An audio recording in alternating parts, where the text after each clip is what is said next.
Bonjour à toutes. Alors aujourd'hui j'ai décidé de vous faire la démonstration d'un spa des mains.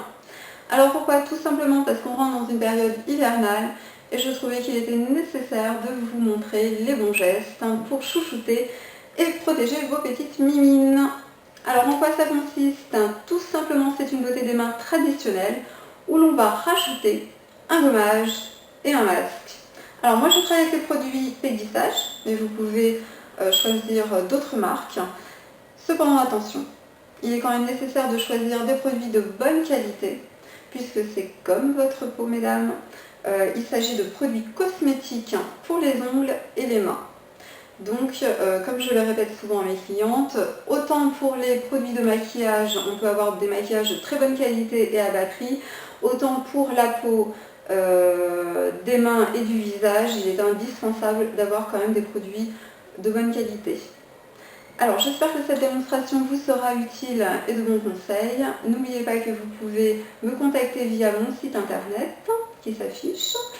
Et je vous dis à très bientôt pour de nouvelles vidéos. Bye bye. Alors ce dont vous avez besoin pour la réalisation de votre spa des mains: une lime à ongles, un bâtonnet de vie, un récipient, un bloc polissoir, un gommage, un masque, vous pouvez choisir hydratant, nourrissant ou désensibilisant, une crème spécifique pour les mains, une eau émolliente pour les cuticules, des soins cosmétiques pour les ongles et une base protectrice. Alors pour commencer, il était indispensable pour moi de vous présenter le schéma d'un ongle afin que vous puissiez mieux comprendre le déroulement de la beauté des mains. Alors ici vous avez la matrice, la lunule, la cuticule,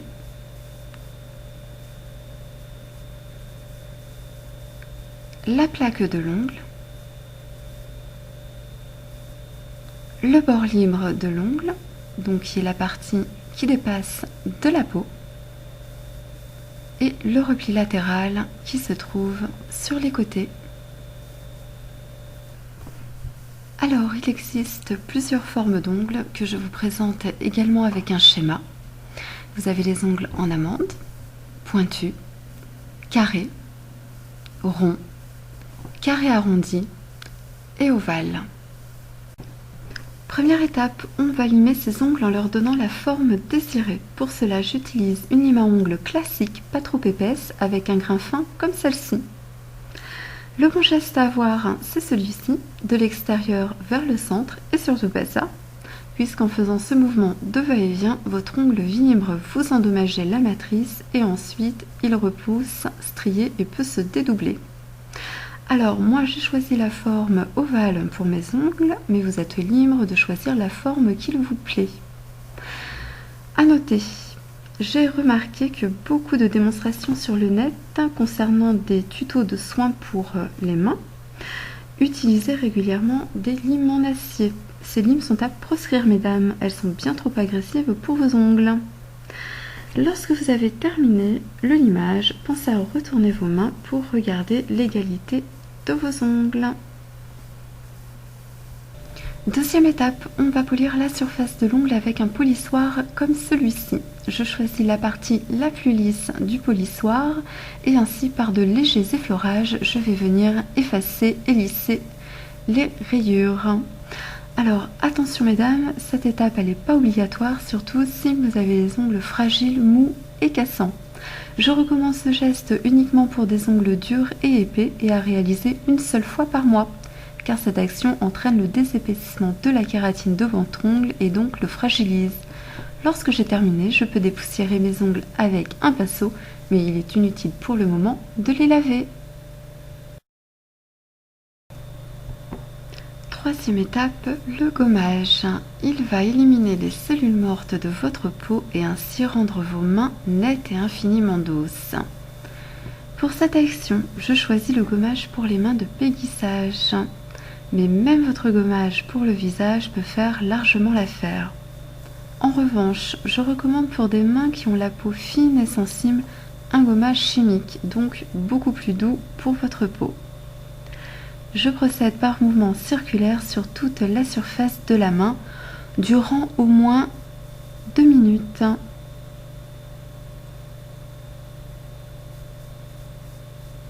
Je travaille également le pourtour de l'ongle.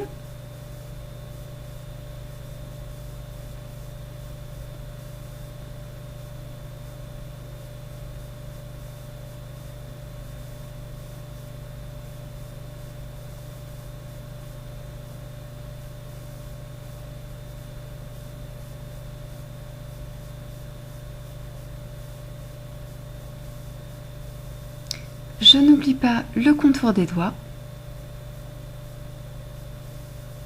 mais aussi l'intérieur de la main.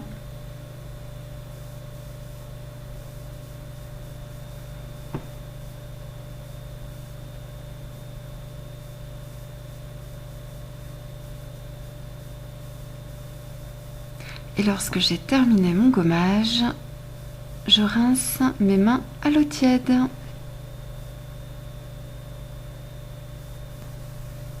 Quatrième étape, on va appliquer sur le pourtour de chaque ongle l'émollient. Alors l'émollient sert à ramollir les peaux. Il est destiné à séparer les petites peaux qui viennent d'être repoussées des tissus sains. Les petites peaux que nous appelons aussi envies. Donc j'applique mon émollient sur tout le pourtour de mes ongles.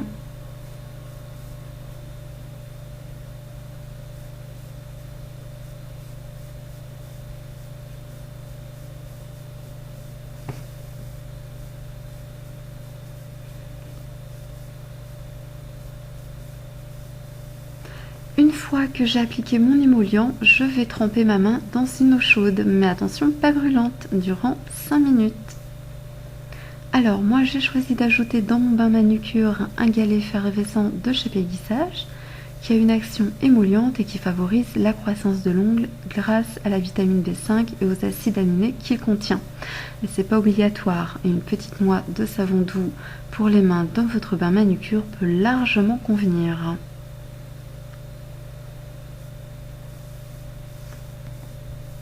Alors, lorsque j'ai respecté le temps de mon bain manucure, je sors ma main de l'eau, je l'essuie et je vais procéder au retrait des envies.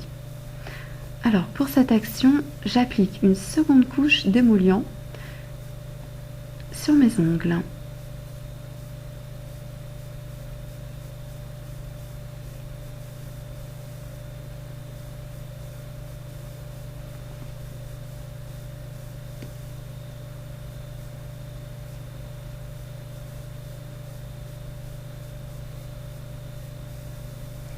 Puis je viens masser l'émollient sur chaque ongle.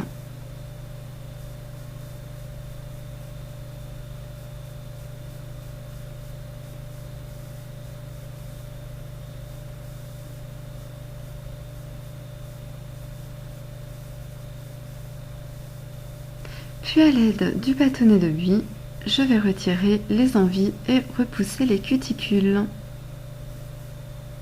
Alors surtout, je n'utilise pas d'instrument en acier ni de ponceuse que je trouve bien trop abrasive et dangereuse pour vos ongles si vous ne savez pas ou si vous n'avez pas l'habitude de les manipuler.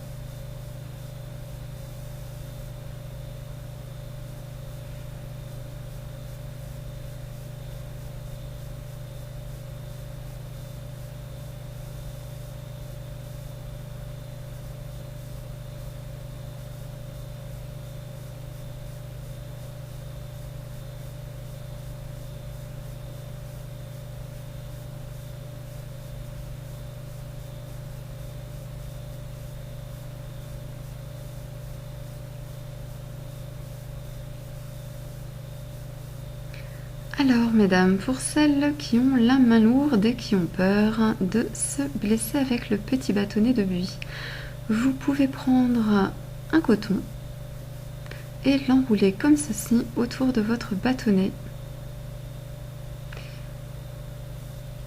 Voilà, donc ça c'est une petite technique pour ne pas avoir mal sur le pourtour des ongles. Alors avant de passer à la 5e étape, j'ai une petite astuce pour toutes celles qui souhaitent blanchir le dessous du bord libre de l'ongle. Alors j'ai besoin d'eau chaude, de bicarbonate alimentaire, le jus d'un demi-citron,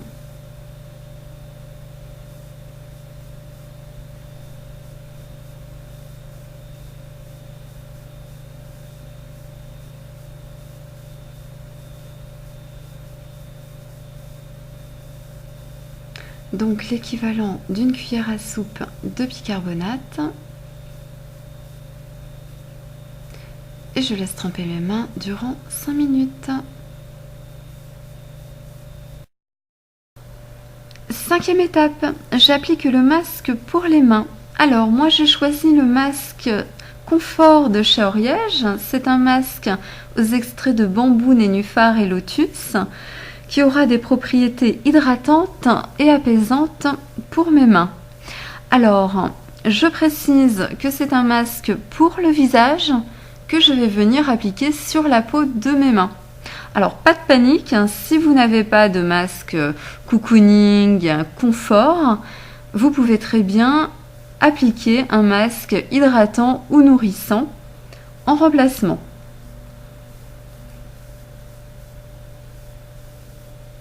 Donc pour l'application, j'utilise un pinceau à masque, mais vous pouvez très bien l'étaler au doigt si vous n'en avez pas.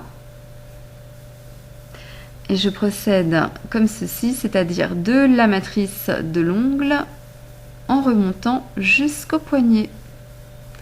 Et je laisse agir 10 minutes.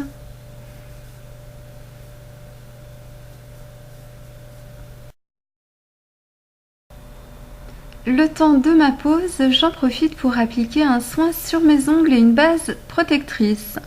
Alors, il existe plusieurs types de soins pour les ongles, comme par exemple les gels calcium, des soins anti-stries, des soins durcisseurs, mais encore des soins anti-jaunisseurs, des soins pour les ongles rongés, etc. Alors, moi j'ai choisi d'apporter à mes ongles un soin 4 en 1. Ce soin va aider à stimuler la croissance de mes ongles et les rendre plus durs et plus résistants au choc. Il va permettre aussi de rendre un teint éclatant visuellement aux ongles jaunis et améliorer l'adhérence des vernis colorés.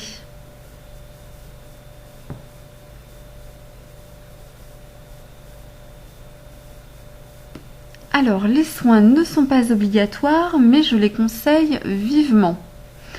En général, après plusieurs minutes, ce sont des soins qui sont absorbés par la kératine et donc ne laissent qu'une fine couche de produit sur la surface de l'ongle. Vous pouvez appliquer plusieurs soins sur vos ongles et renouveler l'application quotidiennement.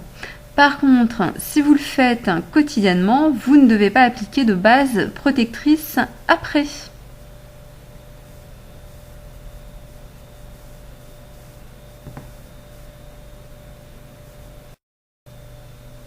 Ensuite, pour celles qui le souhaitent, vous pouvez appliquer une base. Alors, la base a pour but de former sur l'ongle une sorte de couche protectrice résistante qui protège l'ongle de l'action déshydratante des vernis. Elle rend la surface de l'ongle plus lisse, assure une meilleure adhérence au vernis et une durée plus longue. Donc si son application n'est absolument pas nécessaire avant la pose d'un vernis clair ou transparent, pour moi, elle est quand même indispensable avant un vernis opaque. Donc j'applique ma base en couche fine. Et les bases, en général, sèchent très rapidement.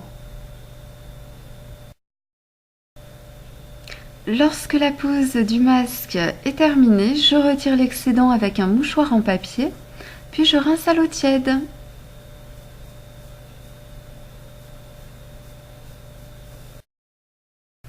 Sixième et dernière étape, je termine mon soin des mains avec l'application d'une crème spécifique pour les mains, de préférence nourrissante.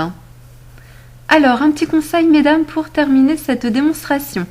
Il faut savoir que le massage de la cuticule, donc le pourtour de l'ongle, constitue l'opération de loin la plus bénéfique à vos ongles. à condition que la crème que vous employez soit une vraie préparation biologique et non une quelconque composition à base de vaseline. Alors en effet, c'est important pour moi de vous préciser que la vaseline n'apporte rien au tissu. Elle les recouvre d'un film terriblement gras, difficile à ôter, et elle les asphyxie en empêchant leurs échanges. Mais surtout, elle provoque une infiltration anormale et un épaississement de l'épiderme. Donc, elle ne sert à rien. Vous devez choisir une crème parfaitement adaptée à la peau de vos mains. Sachez que vous pouvez renouveler l'opération du massage de vos mains plusieurs fois par jour et autant de fois que nécessaire.